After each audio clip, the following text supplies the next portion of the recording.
Hello everyone, welcome to score better. This is Jagriti. आज हम study करेंगे principles of growth and development.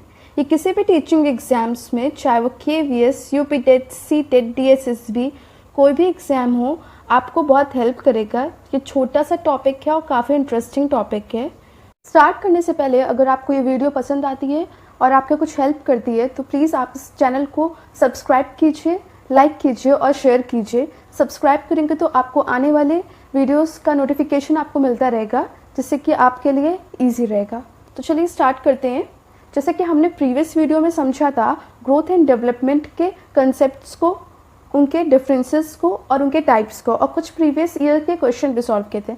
अगर आपने वो वीडियो अभी तक नहीं देखी है तो प्लीज़ आप उसको देख लीजिए। ये इसका पार्ट 2 है, जिसमें कि हम इसके प्रिंसिपल्स को डिस्कस करेंगे। तो चलिए देखते हैं। यहाँ पे मैंने 15 टाइप्स के प्रिंसिपल्स को लिखा है। आप चाहे तो उसका स्क्रीनशॉट ले लीजिए। ये 15 टाइप्स के प्रिंसिपल्स हैं, इससे ज़्यादा आपके पेपर में नहीं आएगा। यहाँ पे मैंने सारे जितने भी प्रीवियस ईयर के प्रिंसिपल्स थे सबको लिख लिया है और वन बाय वन हम इसको डिस्कस करेंगे। बहुत ही आसान है, बहुत ही ईजी है, आप इसको बहुत ईजिली समझ लेंगे अगर आप वीडियो को ध्यान से सुनते हैं तो चलिए स्टार्ट करते हैं। Development depends on individual. इसमें हम 2 तरह के प्रिंसिपल्स को देखते हैं। जैसे कि इंडिविजुअल, यहाँ पे बोल रहे हैं कि हर एक इंडिविजुअल अपनी अपनी तरीके से चेंजेस आते हैं बॉडी में। ऐसा नहीं कि जो चीज़ मेरे अंदर हो रही है वो आपके अंदर हो रही है और जो चीज़ें आपके अंदर हो रही है वो दूसरे के अंदर भी हो रही है। तो इसको डिफाइन करने के लिए इसमें 2 तरह के प्रिंसिपल्स को कंटेन किया गया है। पहला principle of inter individual difference है और दूसरा इंट्रा इंडिविजुअल डिफरेंस है। आपको इंटर और इंट्रा के बीच में डिफरेंस समझना बहुत ज़रूरी है। ये बहुत ही ज़्यादा कन्फ्यूज़न क्रिएट करता है एग्ज़ाम में अगर आपने इसका डिफरेंस नहीं समझा। Principles of inter individual difference. जैसे कि इंटर इंडिविजुअल में आप देख सकते हैं कि डिफरेंस ऑब्जर्व बिटवीन 2 पीपल। हाँ, आप 2 लोगों के बीच में डिफरेंस देख सकते हो। 2 लोग से ज़्यादा, जैसे कि आपका डेवलपमेंट बॉडी रेट कुछ और होगा, वहीं पे आपसे आपके फ्रेंड का कुछ और होगा, आपके पड़ोसियों का कुछ और होगा। तो हर पर्सन टू पर्सन डिफरेंट होता है। हाँ, किसी का एज डिफरेंस होगा, किसी का जेंडर, किसी का बैकग्राउंड। हाँ, कोई किसी चीज़ में अच्छा, कोई किसी चीज़ में अच्छा होगा। तो ये सारी चीज़ें इंटर इंडिविजुअल डिफरेंस में आती हैं। फॉर एग्जाम्पल, अगर आप टीचर हो, आप किसी क्लास में पढ़ा रहे हो, तो आप वहाँ देखोगे कि आप जो पढ़ा रहे हो कोई बच्चा बहुत ईजी से उसको कैच कर ले रहा है और वहीं पे कोई बच्चा उसको बहुत स्लो में समझता है, बहुत देर में समझता है। ठीक है, कोई बच्चा बहुत एक्टिव होता है, कोई बच्चा बहुत लेज़ी होता है। तो ये डिपेंड करता है, हर इंसान अपने से दूसरा मतलब कि डिफरेंट होता है। तो ये इंटर इंडिविजुअल का डिफरेंसेस है। ठीक है, ये प्रिंसिपल इसका है। अगर हम बात करें इंट्रा का, इंट्रा में क्या होता है कि सेम पर्सन होता है, एक ही पर्सन होता है और उसका क्या होता है कि जैसे कि सपोज़ कीजिए कि मैं हो सकता है कि पढ़ने में अच्छी हूँ लेकिन मैं खेल कूद में अच्छी ना हूँ। हाँ, तो ज़रूरी नहीं है कि एक बंदा सब चीज़ सारी जगह पे एक्सेल हो। चाहे वो कोई ऐसा होता है कि खेल कूद में बहुत अच्छा होता है, बहुत अच्छी, आप उसको देखेंगे तो कोई बहुत अच्छा क्रिकेट खेलता है, कोई भी गेम खेलता है बहुत अच्छा, लेकिन वो पढ़ने में उतना अच्छा नहीं है।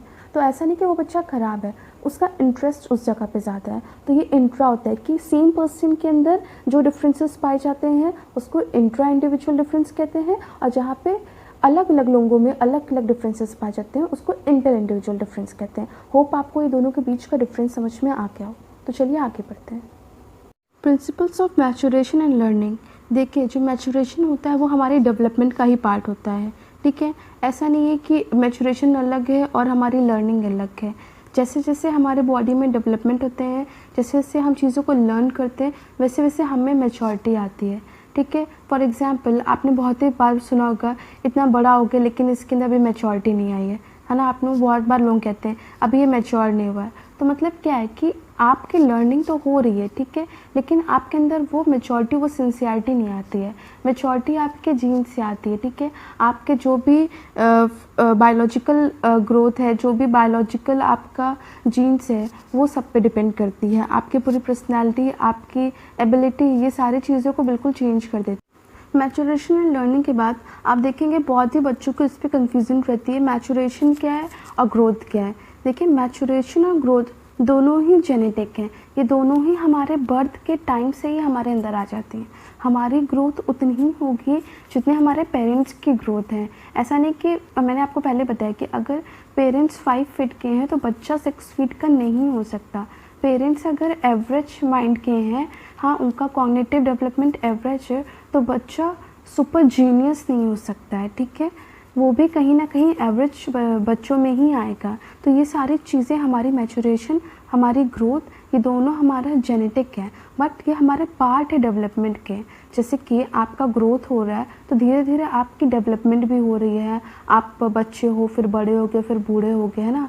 वैसे ही आपकी ग्रोथ में डेवलपमेंट आ रही है। अब ऐसे ही अगर मैचुरेशन की बात करें तो आप जब छोटे रहते तो आपके अंदर कम समझ रहती, फिर धीरे धीरे आप कहते हैं ना कि लोग कहते हैं अरे ये तो अब बड़ा हो गया, अब समझदार हो गया, अब मैच्योर हो गए। तो आपके डेवलपमेंट का ही पार्ट है मैचुरेशन, कुछ अलग नहीं है, ठीक है। आप इसके बीच में कंफ्यूज मत होइएगा। आपको हमेशा याद रखना है कि ये दोनों हेरिडिटरी हैं, मतलब कि आपके बर्थ के टाइम से आपके जीन्स में ही हैं।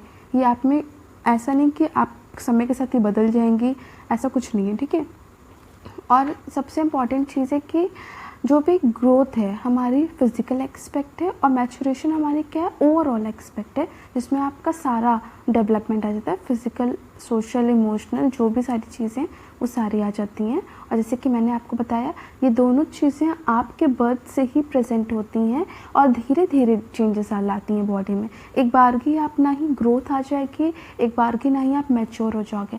आपके अंदर धीरे धीरे मैच्योरेशन आएगी, धीरे धीरे ग्रोथ डेवलप करेगी आपकी बॉडी, ठीक है। होप आपको ये समझ में आ गया हो। अब हम अपने नेक्स्ट प्रिंसिपल की ओर बढ़ते हैं। प्रिंसिपल है प्रिंसिपल ऑफ सीक्वेंशियल डेवलपमेंट। इसमें 3 तरह के सीक्वेंस होते हैं डेवलपमेंट में, एक ऑर्डर के साथ हमारी डेवलपमेंट होती है। इस प्रिंसिपल में ये चीज़ें बताई गई हैं। इसको हम 3 पार्ट में डिवाइड है, एक सेफ्लोकॉर्डल सीक्वेंस, एक प्रॉक्सिमोडिस्टल सीक्वेंस और तीसरा है सीक्वेंस ऑफ लोकोमोशन। इन तीनों को हम 1 बाय 1 करके, आसानी बहुत ईजी है, आप इसको अच्छे से सुनेंगे, समझिएगा।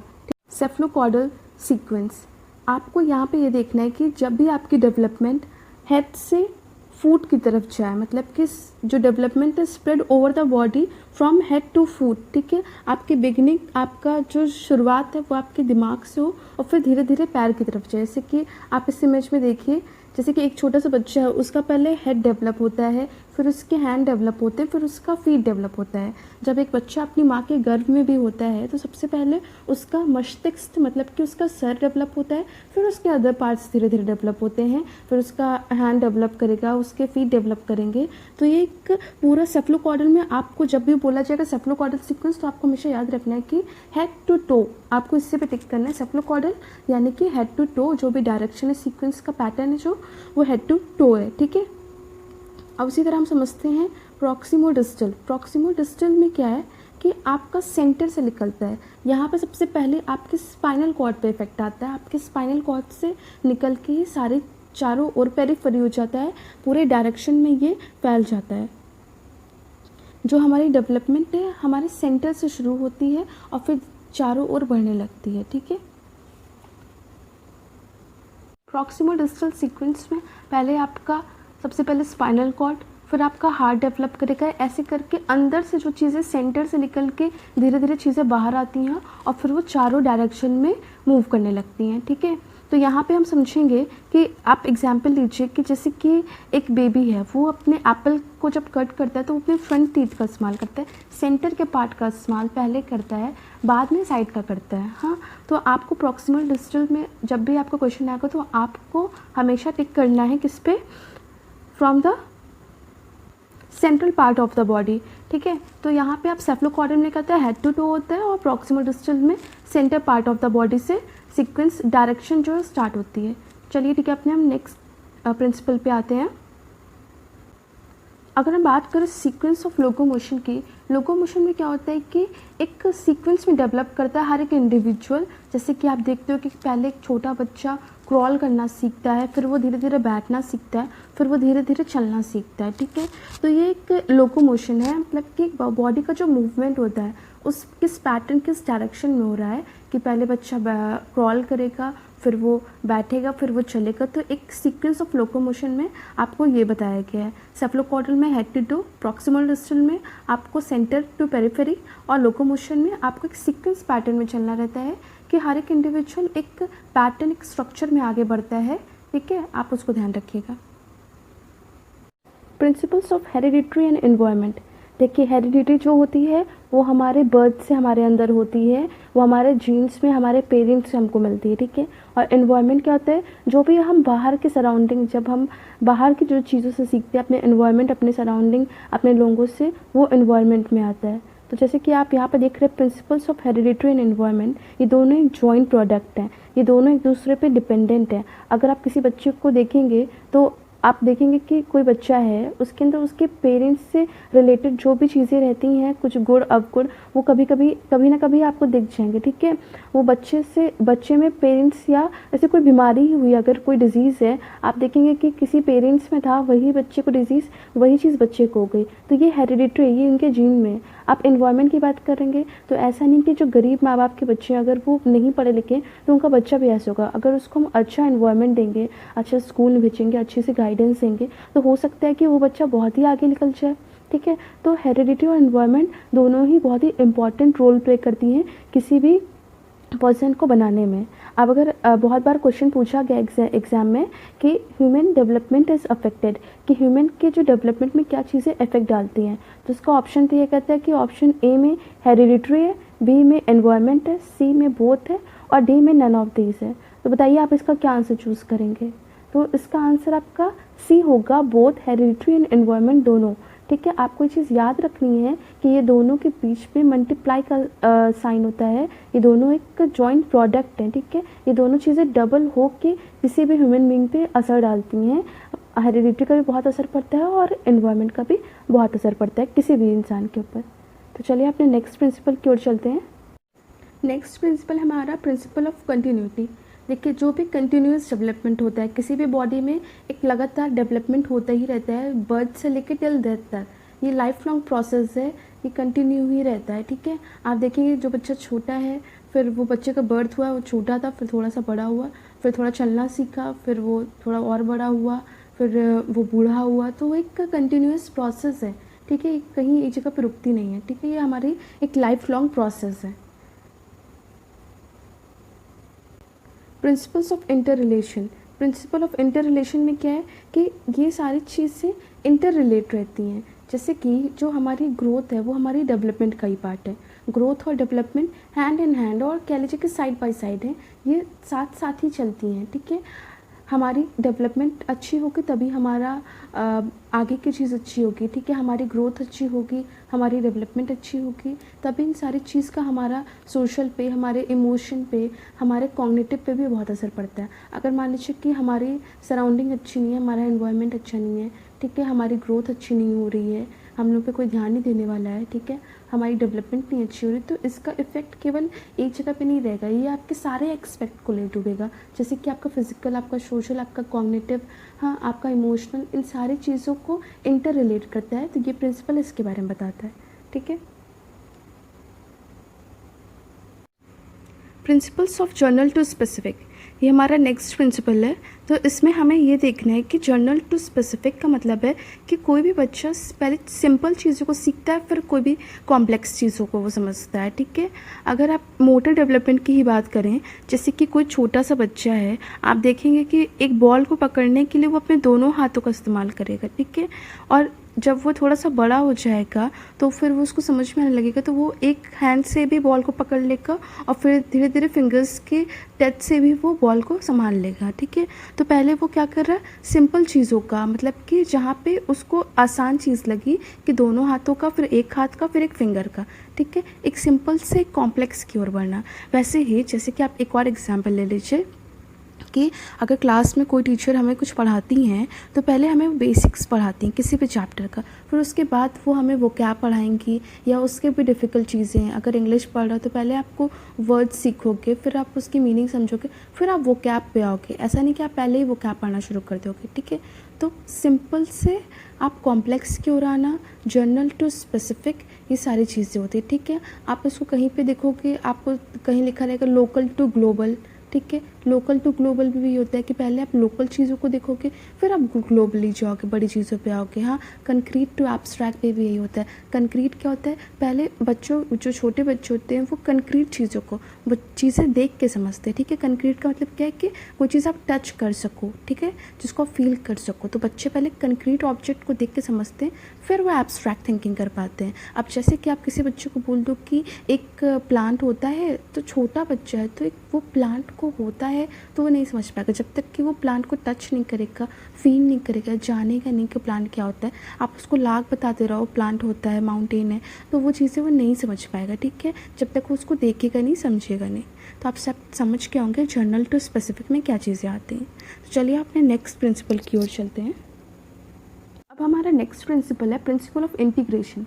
इंटीग्रेशन में क्या होता है कि ये भी हमारा जर्नल टू स्पेसिफिक की ही तरह है, जिसको कि हम होल टू पार्ट्स में समझते हैं। जैसे कि अगर मैं आपको बोलूँ कि होल में जो सारे एक जब कोई चीज़ पूरी रहती है वो देखने में आसान लगती है, ईजी लगती है, लेकिन जब उसके हम पार्ट्स कर देते हैं तो कभी कभी वो डिफ़िकल्ट भी हो जाती है। अब सपोज़ कीजिए कि अगर मैं आपको बोलूँ एक कार है, आप कार को एज अ होल देखोगे तो आपको हाँ सिंपल एक कार दिखेगी, लेकिन जब हम आपके कार का सारा इंजन है, उसका जितना भी पार्ट्स है, हम सब अलग अलग करके रख देंगे तो आपको वो कॉम्प्लेक्स लगने लगेगी। तो होल टू पार्ट में आना, ठीक है। इंटीग्रेशन में क्या होता है कि जो भी हम चीज़ों को होल में समझते हैं फिर उसका हम पार्ट करके फिर उसको हम होल में समझते हैं। फॉर एग्जाम्पल देखिए, जैसे कि आप अपनी प्रीवियस नॉलेज को कनेक्ट करके आप न्यू नॉलेज गेन करते हो। एक कोई बच्चा है, पहले वो धीरे धीरे क्रॉल करना सीखेगा, ठीक है, फिर धीरे धीरे वो चीज़ों को पकड़ पकड़ के चलेगा, फिर वो धीरे धीरे सब कुछ छोड़ के चलने लगेगा। तो वो क्या कर रहा है, वो अपनी प्रीवियस नॉलेज से, प्रीवियस एक्सपीरियंस से कनेक्ट करके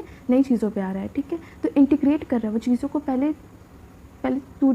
पहले वो समझता है, फिर वो जोड़ता है, फिर वो काम कर रहा है, ठीक है। तो आपको इंटीग्रेशन में यही चीज़ समझनी है कि चीज़ें इंटीग्रेट हो जाती हैं। पहले हम किसी चीज़ को तोड़ते हैं, फिर उसको समझते हैं, फिर उसको बनाते हैं, फिर उसको तोड़ देते हैं। मतलब कि चीज़ों को हम कनेक्ट करते हैं, इंटीग्रेट करते हैं, मिलाना किसी चीज़ को, ठीक है। इंटीग्रेशन का मतलब ही आप अगर सिंपल टर्म में समझो कि इंटीग्रेट करना, किसी चीज़ को मिलाना, तो अपनी आप प्रीवियस नॉलेज से न्यू नॉलेज को कनेक्ट करना, it is also called integration, ठीक है। आप किसी चीज़ को पूरे होल में समझना, फिर उसके पार्ट्स को, पहले आप एक पूरी कार देख ली, फिर उसके आप इंजन को समझोगे, फिर उसके आप पूरे फंक्शनिंग को समझोगे, तो वो सारे पार्ट्स हो गए। लेकिन एक कार को आपने समझा कि हाँ एक कार है, तो वो एक होल हो गया। तो आप होल फिर उसको इंटीग्रेट कर रहे हो, ठीक है, आप उसको चीज़ों को जोड़ रहे हो, फिर आप सीख रहे हो, ठीक है। होप आपको ही समझ में आ गया होगा प्रिंसिपल ऑफ इंटीग्रेशन क्या होता है।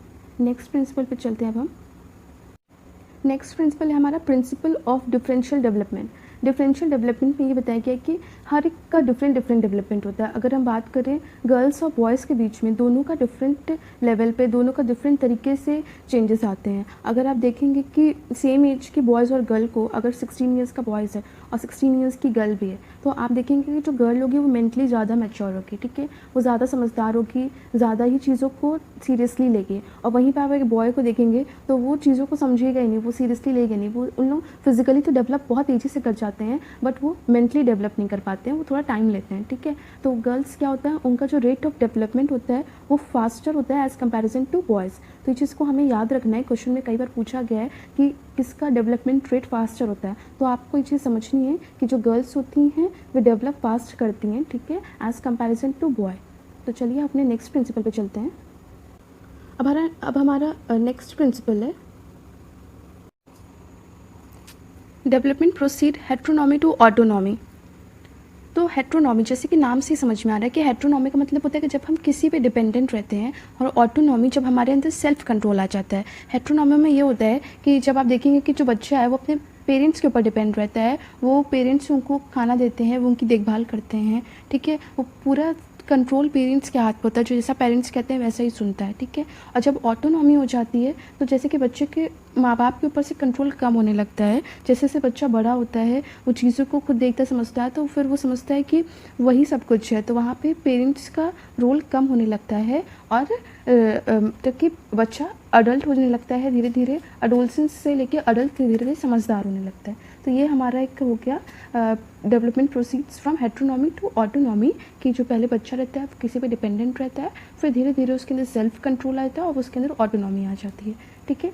नाउ अपने नेक्स्ट प्रिंसिपल की ओर चलते हैं, प्रिंसिपल्स ऑफ प्रेडिक्टेबिलिटी में ये बताया गया है कि जो हमारा ग्रोथ है वो हम उसको प्रिडिक्ट कर सकते हैं। अगर आप कोई बच्चा है, अगर वो धीरे धीरे उसकी हाइट बढ़ रही है, ठीक है, आप उसके पेरेंट्स को भी देख रहे हो, उस बच्चे को भी देख रहे हो, तो कहीं ना कहीं आप प्रिडिक्ट कर सकते हो कि इस बच्चे की हाइट कितनी रहेगी, ठीक है, ये बच्चे का मेंटल डेवलपमेंट कैसा रहेगा, ये बच्चे का, अगर आप चीज़ों को प्रिडिक्ट करना मतलब कि आप अनुमान लगा सकते हो। जो भी हमारा ग्रोथ होता है, जो भी हमारी डेवलपमेंट होती है, अगर उसको हम अनुमान लगाना चाहें तो उसको हम अनुमान भी लगा सकते हैं, ठीक है। ऐसा नहीं है कि आप चीज़ों को गेस नहीं कर सकते। अगर आपसे बोला जाए कि कोई ये बच्चा है, इसके पेरेंट्स को आप देख लीजिए, आप बताइए कि इस बच्चे में क्या क्या चीज़ें हो सकती हैं, तो आप ज़रूर कुछ ना कुछ तो आप बता ही लोगे उसके अकॉर्डिंग। तो आप क्या कर रहे हो, यहाँ पे प्रिडिक्ट करते हो, अनुमान लगाते हो, ठीक है। अब नेक्स्ट प्रिंसिपल पे आते हैं कि principle of different rate of development. जैसे कि मैंने आपको बताया कि हर कोई डिफरेंट रेट से बढ़ता है, हर किसी की इंडिविजुअल डिफरेंसेस होते हैं, हर किसी में अलग अलग तरीके से आपको डेवलपमेंट देखने को मिलेगी। मेरे अंदर कुछ अलग तरीके की डेवलपमेंट होगी, मेरे जीन के अकॉर्डिंग, मेरे हेरिडिटी के अकॉर्डिंग। आपके अंदर आपकी तरह डेवलपमेंट होगी, किसी और के किसी और की तरीके से डेवलपमेंट होगी, ठीक है। आपकी हाइट बहुत अच्छी हो सकती है, किसी की हाइट कम हो सकती है, कोई बहुत ही मोटा हो सकता है, कोई बहुत ही पतला हो सकता है। तो क्या डिफरेंट रेट की डिफरेंट डेवलपमेंट होती है, ठीक है। आपका फिजिकल ट्रेट, आपका मेंटल, ये सारी चीज़ें मैटर करती हैं। आप जैसे चाइल्डहुड में रहते हो, ठीक है, फिर धीरे धीरे आप बड़े होते हो, तो आपकी थिंकिंग, आपकी रीजनिंग, आपकी एब्स्ट्रैक्ट थिंकिंग डेवलप करती है, ठीक है। किसी में कम करती है, किसी में ज़्यादा करती है, लेकिन करती है, ठीक है। तो ये यही चीज़ बता रहा है कि principles of different rate of development. अगर हम नेक्स्ट प्रिंसिपल्स की बात करें तो principle of spiral not linear, मतलब कि जो हमारी principle of spiral not linear का मतलब ये है कि जो हमारी डेवलपमेंट होती है लीनियर नहीं होती है। लीनियर का मतलब एक सीधी सीधी रेखा में नहीं चलती है, ठीक है, आप एक फ्लो में नहीं चलती है, वो क्या डिसकंटिन्यूअस होती है। आप देख रहे हो जैसे कि आप स्पाइरल में चल रही है। स्पाइरल में कैसा कि पहले एक छोटा सा बच्चा यहाँ से स्टार्ट किया, फिर वो धीरे धीरे जो भी चीज़ सीखा है वो यहाँ पे आके जब टर्न लेगा तो वो पीछे मुड़ के देखेगा उसने कितनी चीज़ें सीखी, फिर वो थोड़ा आगे चलेगा, फिर वो टर्न लेगा, फिर वो बैक देखेगा, अपनी प्रीवियस नॉलेज से एडवांस करेगा अपनी फ्यूचर की नॉलेज को। तो ये क्या है, एक स्पाइरल वे में चली जा रही हैं। और आपका क्या है कि एक लीनियर वे में आपकी डेवलपमेंट नहीं होती है, हमेशा डिसकंटिन्यूअस वे में होती है और स्पाइरल होती है। ये क्वेश्चन कई बार एग्जाम में पूछा गया है कि आपकी जो ग्रोथ है, आपका जो डेवलपमेंट है, वो लीनियर है कि स्पाइरल है। तो आपको हमेशा स्पाइरल पे टिक करना है और बताना। Principles of uniform pattern. Uniform मतलब कि एक यूनिफॉर्म वे में पैटर्न में होती है। यूनिफॉर्म पैटर्न से, जैसे कि मैंने आपको पहले बताया, कोई भी ऑर्गेनिज्म, कोई भी ह्यूमन बीइंग होगा, वो पहले इन्फेंट रहेगा, फिर वो धीरे धीरे क्रॉल करेगा, फिर वो थोड़ा पकड़ के चलेगा, फिर वो धीरे धीरे चलना सीख जाएगा। तो यही चीज़ है कि जो हमारी डेवलपमेंट होती है वो एक यूनिफॉर्म पैटर्न में होती है। ऐसा नहीं कि हम पैदा होते ही मन चलने लगते हैं, पहले हम क्रॉल करते हैं, फिर चीज़ों को पकड़ के चलते हैं, फिर हम धीरे धीरे चलना सीखते हैं। तो वैसे ही सब बहुत सारी चीज़ें हैं, चाहे हम पढ़ाई हो, चाहे हम लिखना सीखें, पहले हम पेंसिल पकड़ना सीखते हैं, फिर हम कुछ ड्रॉ करते हैं कुछ हाँ कॉपी में, फिर धीरे धीरे हम अल्फ़ाबेट्स पे लिखना शुरू करते हैं। तो कोई भी चीज़ एक यूनिफॉर्म पैटर्न में होती है, कोई भी चीज़ एक बार की नहीं हो जाती है। तो इस प्रिंसिपल में बस इतनी ही बातें हैं, बाकी सारी चीज़ें थ्योरेटिकल चीज़ें लिखी हुई हैं, आपको स्क्रीनशॉट लेना है तो आप ले सकते हो। नेक्स्ट है प्रिंसिपल्स ऑफ इंडिविजुअल डिफरेंस। ये मैंने आपको बताया है, कुछ चीज़ें, कोई प्रिंसिपल्स ऐसे भी हैं कि जो एक दूसरे से कनेक्टेड हैं। तो आपको प्रिंसिपल ऑफ इंडिविजुअल डिफरेंस समझ में आ गया होगा। आप तो इंडिविजुअल का मतलब है कि कोई भी इंडिविजुअल, कोई भी एक इंसान अगले इंसान से डिफरेंट है। हाँ, सबके अंदर कुछ ना कुछ यूनिक क्वालिटीज़ होती हैं।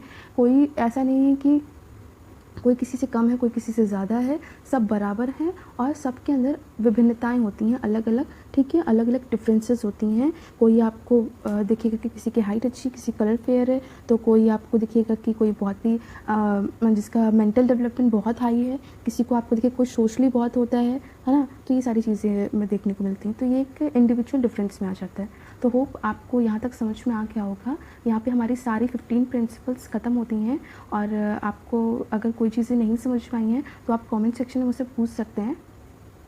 और अगर आपको इससे रिलेटेड कोई भी डाउट हो, आप बेहिचक मुझे कमेंट कर सकते हैं, ठीक है। तो चलिए, अगर इसी पे जितना भी हमने अभी तक सीखा है, तो अब हम देखते हैं कुछ प्रीवियस ईयर के क्वेश्चन को भी सॉल्व करके कि हम सॉल्व कर पा रहे हैं कि नहीं कर पा रहे हैं। चलिए स्टार्ट करते हैं। तो हमारा पहला क्वेश्चन है, which of the following is a principles of development, ठीक है। क्या चीज़ जो है कि प्रिंसिपल ऑफ डेवलपमेंट में आती हैं। तो पहला ऑप्शन है, it is discontinuous process. Second option है, all process of development are not interconnected. Third है, it does not proceed at the same pace for all. और डी है, डेवलपमेंट इज़ ऑलवेज लीनियर। तो देखिए, आप जब भी आपके एग्जाम में कोई भी क्वेश्चन आएगा, ठीक है। पहले आप क्वेश्चन को अच्छे से समझ लीजिए और क्वेश्चन को कभी भी हड़बड़ा के आंसर मत दीजिए, हमेशा रिलेट कीजिए कि ये क्वेश्चन कहाँ से पूछा गया है। बहुत इंपॉर्टेंट है कि क्वेश्चन कहाँ से पूछा गया है। आपको एक क्वेश्चन डेवलपमेंट से पूछा गया है, प्रिंसिपल्स ऑफ डेवलपमेंट, जो भी हम पढ़ते चले आ रहे थे, हमने इतनी तरीके की डेवलपमेंट देखी तो उसका आंसर तो हम इसलिए दे ही सकते हैं। तो सबसे पहला पॉइंट है इट इज़ डिसकंटिन्यूअस प्रोसेस। ठीक है, ये बात तो हमने पढ़ी है कि जो प्रिंसिपल है वो डिसकंटिन्यूअस है, ना कि कॉन्टीन्यूअस है। कॉन्टीन्यूअस नहीं है, ये एक स्पायरल वे में चलती है, डिसकंटिन्यूअस प्रोसेस है। तो पहला ऑप्शन तो सही लग रहा है। चलिए अब दूसरा ऑप्शन भी देखते हैं। All process of development are not interconnected. देखिए ये जो नॉट लिखा है ना, इसको अक्सर लोग भूल जाते हैं, खा जाते हैं एग्जाम में, तो इन्हें दिखता ही नहीं नॉट लिखा है, वो टिक कर देते हैं। यहाँ पे नहीं इंटरकनेक्टेड लिखा है, जबकि इंटरकनेक्टेड है। मैंने आपको बताया है कि जो भी हमारी डेवलपमेंट है वो इंटरकनेक्टेड है, चाहे वो फिजिकली हो, चाहे सोशली, चाहे कॉग्निटिव, इमोशनली, ये सारी चीज़ें इंटरकनेक्टेड है। ठीक है, तो ये ऑप्शन गलत हो गया। अब सी ऑप्शन पे आते हैं। It does not proceed at the same pace for all. सबके लिए एक तरीके से नहीं चलती। मैंने आपको बताया कि हर एक के अंदर अलग अलग इंडिविजुअल डिफरेंसेस हैं, हर इंसान अपने में यूनिक है, हर इंसान दूसरों से अलग है। कोई भी एक जैसा दो व्यक्ति आपको नहीं मिलेगा सारी चीज़ें उसकी मैच करते हुए। तो ये भी क्वेश्चन आपका, ये भी आपका ऑप्शन सी गलत हो जाता है। अब क्या दी है, डेवलपमेंट इज़ ऑलवेज लीनियर। देखिए जब ऑलवेज आ गया तो गलत होना ही है। ठीक है, ऑलवेज लीनियर कभी भी सीधी रेखा में नहीं चलता है, हमेशा क्या होता है ऊपर नीचे होता है, हमेशा स्पाइरल में चलता है। तो इसका आंसर आपको समझ में आ गया होगा कि पहला है ए, इसका करेक्ट आंसर है। ठीक है, अगर जिसने करेक्ट आंसर दिया तो चलिए आपको चीज़ें समझ में आ गई हैं। अगर किसी को नहीं समझ में आया तो प्लीज़ आप वीडियो को पॉज कीजिए और पीछे जाइए वीडियो के, थोड़ा समझिए, आपको चीज़ें समझ में आ जाएंगी एक बार वीडियो फिर से देखेंगे तो। चलिए नेक्स्ट क्वेश्चन आता है कि principles of development with their correct description, यहाँ पे हमें मैच करना है। ठीक है, तो पहला है हमारा इस क्वेश्चन को स्टार्ट करने से पहले मैं आपको बोलूँगी कि आप इसको पॉज कीजिए इस वीडियो को और अपने से ही इसका आंसर देने की कोशिश कीजिए। ठीक है, proximo distal trend, proximo distal में मैंने आपको बताया है कि क्या होता है कि सेंटर से आपका होल बॉडी में जाता है। ठीक है, आउटवर्ड डायरेक्शन में जाता है। तो ये ऑप्शन आपको किधर मिल रहा है, देखिए ये ऑप्शन आपको 4 में मिल रहा है कि from centre of the body to outward. ठीक है, तो ये इसका 1 का 4 हुआ। फिर सेफ्लोकॉर्डल, सेफ्लोकॉर्डल में मैंने आपको बताया था कि हेड टू टो से जाता है, तो इसका सही मैच होगा ऑप्शन बी। ठीक है, ऑप्शन बी का 2 होगा, हेड टू टो। ठीक है, सेफ्लोकॉर्डल में हेड टू टो सीक्वेंस रहता है। फिर आपका है इंटर इंडिविजुअल डिफरेंसेस। ठीक है, इंटर मैंने आपको बताया था कि जब दो लोगों के बीच में कंपैरिजन हो कि कौन ज़्यादा, मतलब कि हर का डिफरेंट रेट से डेवलपमेंट होता है और हर कोई अपने में यूनिक है। तो मैंने आपको क्या बताया था कि जहाँ पे हम दो से ज़्यादा लोगों में अलग अलग विभिन्नताएं देखते हैं तो वो हमारे इंटर इंडिविजुअल डिफरेंस में आता है। तो इसका ऑप्शन 1 होगा। Different children develop at different rate, मतलब कि हर बच्चा अपने से डिफरेंट तरीके से ग्रोथ डेवलपमेंट होती है उसकी। फिर इंट्रा का मैंने आपको बताया था कि एक ही सिंगल पर्सन में जो भी अलग अलग चीज़ें, जैसे कि मैंने बताया था अपने बारे में कि मैं पढ़ने में अच्छी हूँ लेकिन मैं प्लेइंग एक्टिविटीज़ में अच्छी नहीं हूँ। तो वहाँ पे भी यही चीज़ है कि एक ही पर्सन के अंदर किसी चीज़ में वो एक्सेल होगा, किसी चीज़ में वो बिल्कुल ही मतलब कि पुअर हो जाता है। तो ये एक ही पर्सन में 2 क्वालिटीज़ आपको देखने को मिल सकती हैं। तो ये क्या होती है, इंट्रा इंडिविजुअल। ठीक है, ये ऑप्शन 3 है। तो अगर आप देखेंगे करेक्ट सीक्वेंस वे में 4th, 2nd, 1st, 3rd, तो इसका आंसर होगा 4। ठीक है, इसका आंसर करेक्ट आंसर 4 है। होप आपको ये चीज़ें अच्छी लगी हों। अगर आपको पसंद आई तो प्लीज़ चैनल को सब्सक्राइब कीजिए अगर अभी तक नहीं किया है तो, और लाइक कीजिए और शेयर कीजिए आगे जो भी टीचिंग फील्ड से जो भी इस एग्ज़ाम को देने जा रहे हैं, ये वीडियो उनके लिए, उनकी भी हेल्प हो सके। और अगर आपको कुछ नहीं समझ में आता है या कोई चीज़ आपको कोई भी query related to this video, आप मुझे नीचे कॉमेंट सेक्शन में बता सकते हैं। ठीक है, ओके, बाय, थैंक यू।